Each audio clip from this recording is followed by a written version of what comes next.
बारामतीत राष्ट्रवादीच्या कार्यालयात अजित पवारांनी फोनद्वारे साधलेला शेवटचा संवाद ऐकवण्यात आला। विमान अपघातापूर्वी अजितदादांनी शेवटचा कॉल कुणाला केला हे झालं स्पष्ट।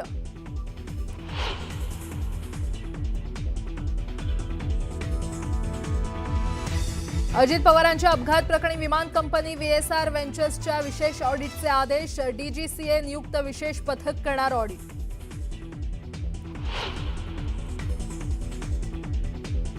उपमुख्यमंत्री एकनाथ शिंदे आज धाराशिव जिल्ह्याच्या दौऱ्यावर। जिल्हा परिषद आणि पंचायत समिती निवडणुकीच्या पार्श्वभूमीवर शिंदेंच्या जाहीर सभा।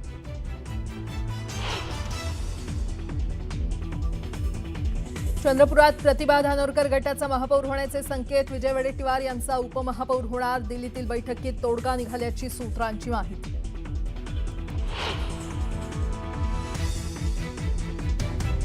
गृहमंत्री अमित शाह आणि पियुष गोयल यांना फटकारल्याची माहिती। प्रफुल्ल पटेल हे राष्ट्रवादीचे अध्यक्ष असल्याच्या विधानावरून खडसावल्याची सूत्रांची माहिती।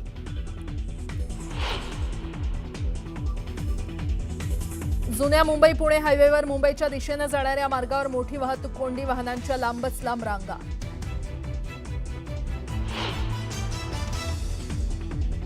मुंबई विमानतळावर इंडिगो आणि एअर इंडियाच्या 2 विमानांच्या पंखांची एकमेकांना धडक। सुदैवानं मोठी दुर्घटना टळली।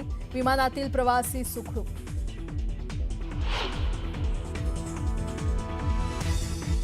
आणि भारताविरुद्धच्या सामन्यावर बहिष्कार घालणं पाक क्रिकेट बोर्डाला पडणार महागात। सामन्याचं प्रसारण न झाल्यानं द्यावे लागणार 978 कोटी।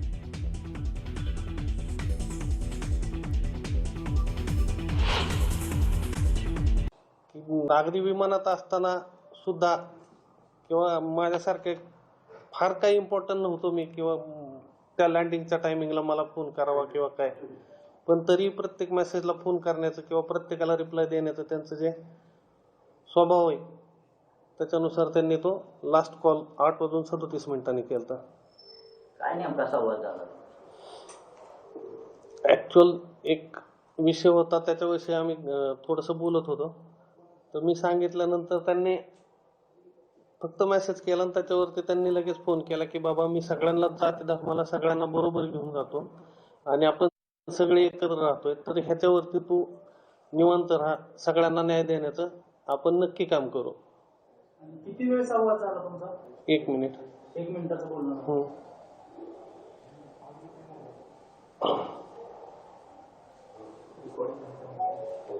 ऑडिओ रेकॉर्ड आहे का?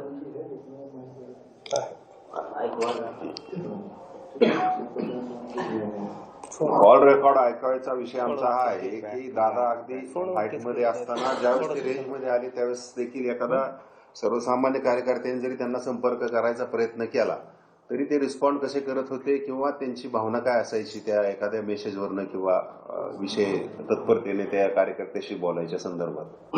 तुम्ही कॉलवर जे ऐकताल तो विषय असा आहे की एका कार्यकर्त्याने त्याची काहीतरी भावना आहे ती कळवायचा प्रयत्न केला होता। दादा फ्लाईटमध्ये होते, फ्लाईट मोडमध्ये असल्यामुळे तो मेसेज त्यांना उशिरा मिळाला।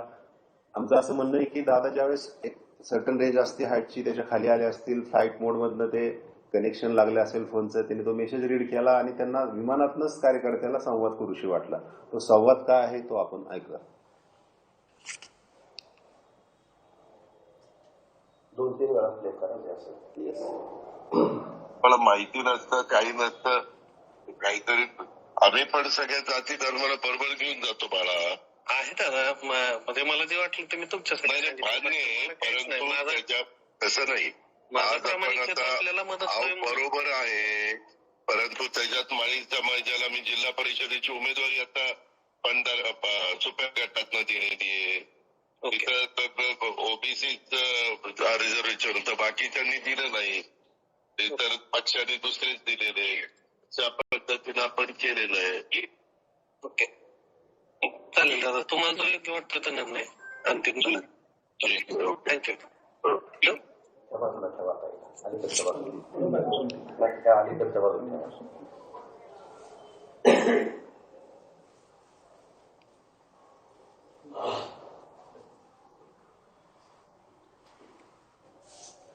माहिती नसतं, काही नसतं, काहीतरी आम्ही पण सगळ्या जाती धर्माला बरोबर घेऊन जातो बाळा।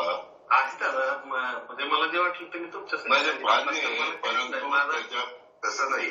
आज आपण आता बरोबर आहे, परंतु त्याच्यात माळी समाजाला मी जिल्हा परिषदेची उमेदवारी आता 15 सोप्या गटातनं दिलेली आहे.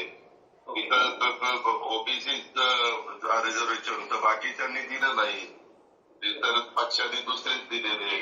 त्या पद्धतीनं आपण केलेलं आहे. तुम्हाला जो योग्य वाटतं तो निर्णय अंतिम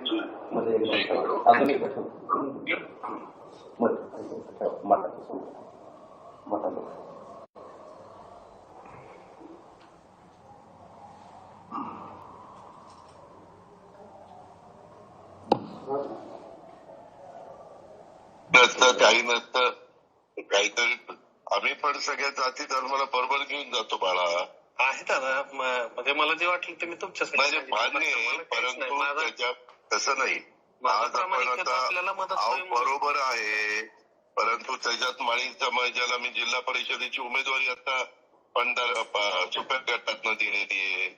इथं ओबीसी रिझर्वेशन तर बाकीच्यांनी दिलं नाही, इतर पक्षांनी दुसरेच दिलेले. त्या पद्धतीनं आपण केलेलं आहे.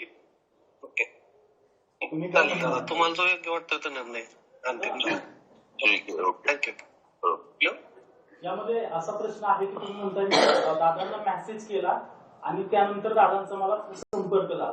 तुम्ही काय मेसेज केला होता आणि जर दादांचा तुमचा संपर्क झालाय तर आपण संवाद साधताना हॅलो म्हणून संवाद साधतो पुढचा, तर तिथून का नाहीये? तुम्ही दादांचं जे बोलणं ऐकवताय ते अर्धच आहे का किंवा सगळं ऐकवत नाही असं काय आहे का? तुम्ही महत्वाचा मेसेज काय केला दादा? महत्वाचा हाच एक कामाचाच निवडीचाच मेसेज होता. कारण माळी समाजाला सुप्या गटातून उमेदवारी दिली असं हे सगळं तुमचं बोलणं चाललंय. मग मेसेज काय होता आणि कशावरून हा विषय निघाला? एक निवडी संदर्भातलाच होता आणि त्याच्यात थोडस मेसेज मध्ये निवडी संदर्भातला म्हणजे कोणती निवड? आणि अर्धवटच का कॉल रेकॉर्डिंग दाखवता? संपूर्ण तसंच आहे, तेवढंच आहे. जिथनं व्हायस नंतर त्यांनी रेकॉर्डिंग बघ ना, सगळं हा, असेल नेमकं तर सगळं नाही एक सांगा. मिनिट त्याला बघू द्या. ते जर सगळं असेल तर सगळं ऐक. हा, पहिलं तुम्ही मेसेज काय केला, कशा संदर्भात केला आणि सगळं काय बोलणं झालं तुमचं? ते मेसेज काय केलं ते नाही, नाही, तर नाही, काहीतरी सचिन शेट्टी. इथून चालू होतंय ते सगळं. हा आहे पण, हा. टाकून, ऐका पहिल्यापासून होतो, बाकी काही नव्हतं. अगदी एक आम्ही ज्यावेळेस कधी डिस्कशन करू किंवा कधी आपण एखाद्या गोष्टीवरती सगळ्यांना न्याय देण्याचा प्रयत्न करू, तर त्या संदर्भातला होता की बाबा एक आपण माळी समाजाला उमेदवारी देऊयात. आपल्या बारामतीमध्ये NT समाजाचे आपण जिल्हा परिषदेला एक कॅन्डिडेट दिलेला आहे. मार्केट यार्डला गावडे साहेबांना घेतलेला आहे चेअरमन म्हणून. सातव साहेब आमचे नगराध्यक्ष आहेत. तर एक आपल्यापासून एक माझा दुर्ज्ञान होतं ऍक्च्युअल, की मला असं वाटलेलं की आपण ओबीसी मधला माळी समाज हा देऊ शकलो नाही, म्हणून मी तो मेसेज केला की दादा आपण एक माळी समाजाला संधी देऊया. मग त्याच्यावरती त्यांनी सांगितलं की बाबा मी सगळीकडे न्याय देतोय आणि सगळ्या जाती धर्माला सगळ्यांना बरोबर घेऊन जातोय, हा शेवटपर्यंतचा त्यांचा संदेश होता. एवढंच. आणि ते मला वाटलं की बाबा हे ऐकवावं किंवा जगाला कळावं की माणूस शेवटच्या श्वासापर्यंत सगळ्यांबरोबर होता, सगळ्या जाती धर्माला घेऊन शेवटपर्यंत काम करण्याची इच्छा होती आणि ती त्यातच शेवटचा आवाज आणि तोच शेवटचा संदेश होता की सगळ्यांनी बरोबर सगळ्या जाती धर्माला घेऊन आपण पुढे जाऊयात, म्हणून ते पुढे आणलं. तुमचं पूर्ण नाव काय? श्रीजित अरविंद पवार. तुम्ही पदाधिकारी आहेत काय? नाही, पदाधिकारी नाही, मी चुलत पुतण्या लागतो त्यांचा. चुलत पुतण्या अधिकारी. त्याच्यामुळं मी कधी काय मला अडचण आली तरी मेसेज करायचो. कधी कुठलं कशाचंही काम असेल, सपोज मोठ्या लेवलचं असो किंवा छोट्या लेवलचं, आपलं माझ्या परीने फक्त मी मेसेज करून ठेवायचो. त्यांचा नेहमी अगदी कधी किती, आज तुम्ही बघताय की फ्लाईटमध्ये असताना पण फोन केलाय अशा म्हणजे मलाच नाही, सगळ्या सर्वसाधारण काय कुठलाही शुल्लक माणसाने जरी केला तरी त्याला तो रिप्लाय असायचा. त्याचं हे एक समोर आहे. अर्धवट कॉल रेकॉर्डिंग आहे जेव्हा दोन लोकांमध्ये संवाद होत असतो तेव्हा कॉल रिसीव्ह केल्यानंतर जो संवाद आहे तो संवाद नाही, तो अर्धवट असल्यासारखं वाटतं. तसं नाही काय? नाही, त्यांच्याकडे ना तो मध्येच हे झालं ते दाखवतील तेवढ्यालाच चालू केलं. ते दाखवतील, ऐकवतील तो. तिथूनच तुम्ही रेकॉर्डिंग चालू रेकॉर्डिंगच तेवढ्याला चालू केलं. अगोदर दादांनी उचलला तेव्हा कॉल रेकॉर्डिंग चालू नव्हतं. ऍक्च्युअल नंबर असल्यामुळे हॅलो म्हणलेच नाहीत ते. हा. आणि मग हाच विषय झाला की अरे बाळा, मी तो मेसेज वाचलेला त्याच्यावर डायरेक्ट त्यांनी बोलायलाच सुरुवात केली. दादांची एक पद्धत होती बोलायची. पूर्ण कॉल रेकॉर्डिंग हो आहे. हो हो, पूर्णच आहे. दादा नेहमी बोलताना त्यांचा विषय पूर्णच बोलायचे समोरच्या व्यक्तीशी पूर्ण. त्यामुळे कॉल रेकॉर्डिंग पूर्णच आहे. फक्त काय की त्यांनी हॅलो म्हटलं नाही. आता नंबर असल्यामुळं आणि मीही नाही, फ्लाईट मध्ये असल्यामुळे त्यांनी डायरेक्ट विषय वाचला आणि त्याच्या अनुसरूनच बोलायला चालू केलं. आमचं सांगायचं तात्पर्य हे की दादांचा जो शेवटचा कॉल आहे त्या कॉलवरून एक त्यांची सर्व समाजाविषयीची भावना किंवा त्यांचं मत काय असायचं आणि शेवटच्या क्षणापर्यंत त्यांच्या डोक्यात जाती धर्म किंवा ह्याच्याबद्दल स्पष्ट संकल्पना असायच्या. त्यांच्या डोक्यात कधी असं कुठल्या एका जातीला किंवा एका समाजाला विशिष्ट असं प्रायोरिटी देऊन किंवा विशिष्ट स्थान देऊन काम करायचं त्यांच्या डोक्यात कधी नसायचं. हा त्या संवादातनं समोर आलेला विषय आम्हाला तुम्हाला सांगायचा. 8:37 साधारणतः 7-8 मिनिटाच्या अगोदर 7 मिनिटं. बघा हा 8:37 एक्झॅक्टली 8:37. 8:34 म्हणजे साधारणतः 8:37. कधी कधी ते वायफायवर सुद्धा कॉलिंग होतं ना, विमानाच्या वायफायवर सुद्धा कॉलिंग फॅसिलिटी. मे बी कदाचित तो फ्लाईट ज्यावेळेस तो 8:37 तो दाखवता.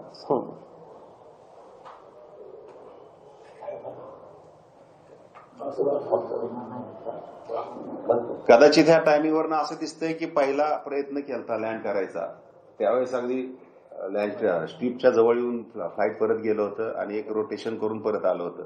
त्याला एक 10 मिनिटाचा स्पॅन गेला होता. 8 ते ब्लॅक बॉक्स मध्ये 8:46 काहीतरी टायमिंग आहे. 8:46. आपका नाम हिंदी में बताइए और आपने जो कॉल पर बात की है एजेंडा जो भी बात हुई है वो एक मिनिट